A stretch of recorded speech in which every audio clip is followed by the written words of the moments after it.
What's up, fellow collectors? Welcome back to the M.I.B. Master Toy Museum.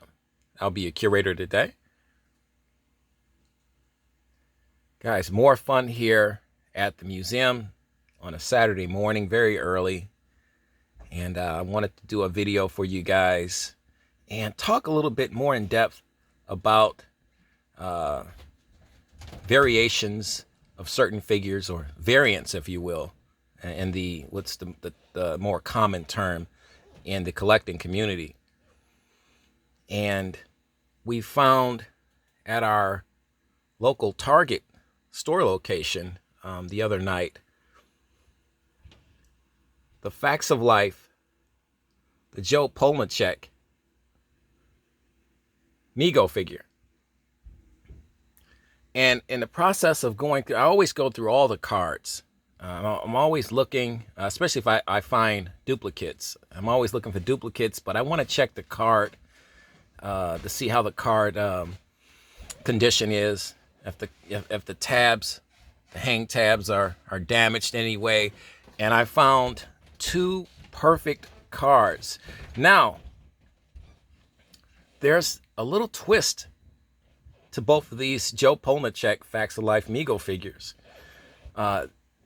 Maybe you don't notice it. I'm going to pull back a little bit. What's different about these two Joe Polniaczek Mego figures? What can you tell? Hair, clothing, face sculpts, head sculpts? The clothing, actually, which is this Joe Polniaczek has a longer skirt. This one looks like she's about to go out to the club or something. Shorter skirt on this one. But I noticed that. So being a collector and a museum curator that I am, and a historian, I said, you know what? I need to purchase both of these figures, which didn't cost much at all. I checked the price scanner at Target. They both rang up at around $6.49 per figure.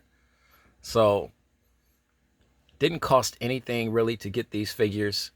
And at the same time, I have a variant. Now, I know a lot of people say, well, you know, what's the point of having two? What's the point of a variant? A lot of people, we've been down this road before, could care less about the Facts of Life figures, could care less about the Married with Children action figures, the Brady Bunch action figures. And I'm not, by my own admission, I am not a completist, but at the same time, as a museum curator, I want to have all of the waves. And it's always fun. And it's always fun when you find an Easter egg, so to speak, which is a variant. And I'm going to say this Joe Polniaczek with the shorter skirt is the variant, as opposed to the Joe Polniaczek with the longer skirt. Guys, do you have the Joe Polniaczek action figure? That's what we want to know. Do you have it? Have you seen any other variants out there of the same figure? Mego was notorious in a good way for doing this back in the 1970s and early 1980s. Figures were known to have, you know, different outfits or made of different material. A lot of this had to do with the processing plants that, you know, these figures were being manufactured at. So it wasn't not necessarily something that Mego was intentionally doing on purpose, you know, to drive up the collectible market, because there was no collectible market for Mego figures back in the 1970s. They were brand new.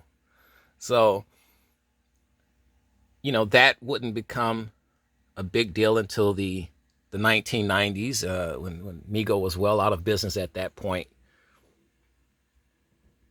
and collectors started to kind of notice different variations that they had of certain figures, from the Planet of the Apes figures to the different Spider-Man figures with the different Spider-Man logo on the chest.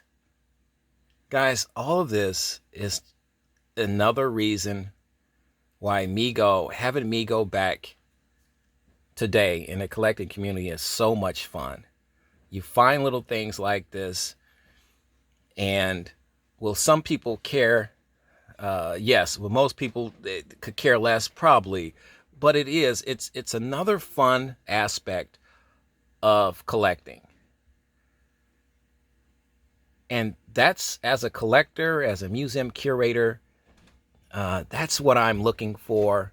That's the energy that I enjoy, the drive I enjoy collecting at. That's what I'm looking for when I'm collecting these figures. And when you think about the price that these figures are going at, $6.50, you can't beat that. Or actually $6.49.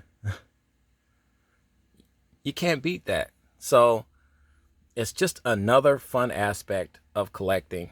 And I said, you know what? I want to share this with these guys. And at the same time, I didn't have the Joe Polniaczek figure. And I said, you know what? Let's add this figure to our collection. We're in between waves at this point. We're waiting on wave 8. We'll turn this around. Let you see the back.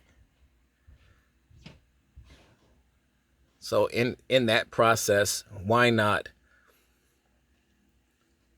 add some more of the older figures to our museum collection? More Mego trivia. The Facts of Life is a spin-off from what other popular NBC show? Now, if you know the answer to that, then you're old. Consultant Dr. Mego, sculptors Sean Sanson. It says Sampson, but his name is really Sanson. Cynthia Woody, Andy Cobalt. Seamstress on this is Nicole Wilson. There's the godfather of the modern day action figure, Marty Abrams himself, the legendary Marty Abrams.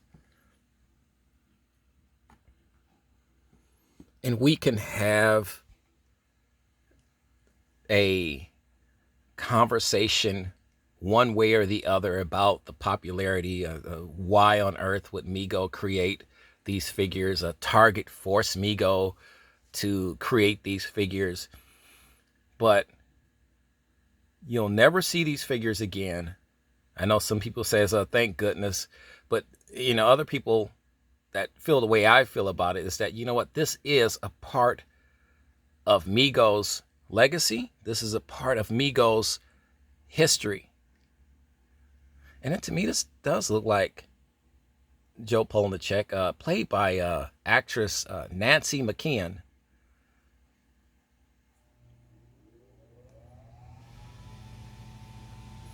I'll get you a number too. 945 out of 10,000 for this one. And for our variant, Joe Polniaczek, we'll call her our variant Joe Polniaczek, 6,942 out of 10,000. Come with the little book there.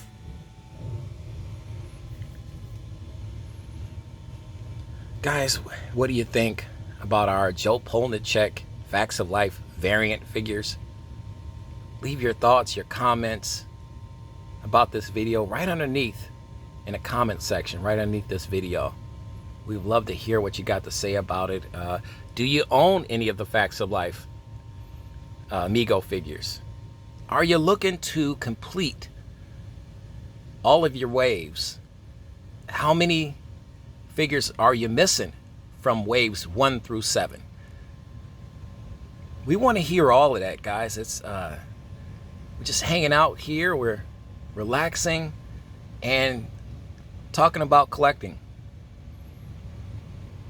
Let us know what you think, guys.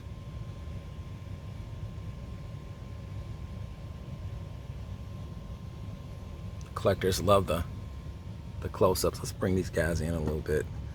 Get you some close-up shots here.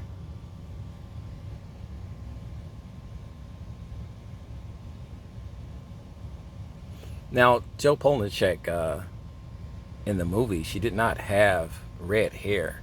It's like they got some black hair in there as well. She didn't have red hair. She was a brunette.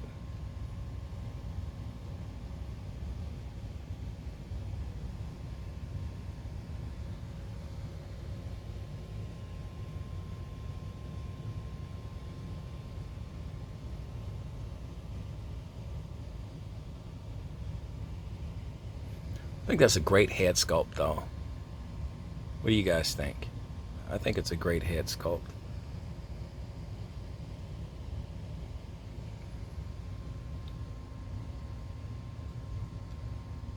Guys, thanks for hanging out with us today. We have more fun announcements coming up, more big announcements coming up from the museum, and more fun videos. You know the routine, guys. God bless.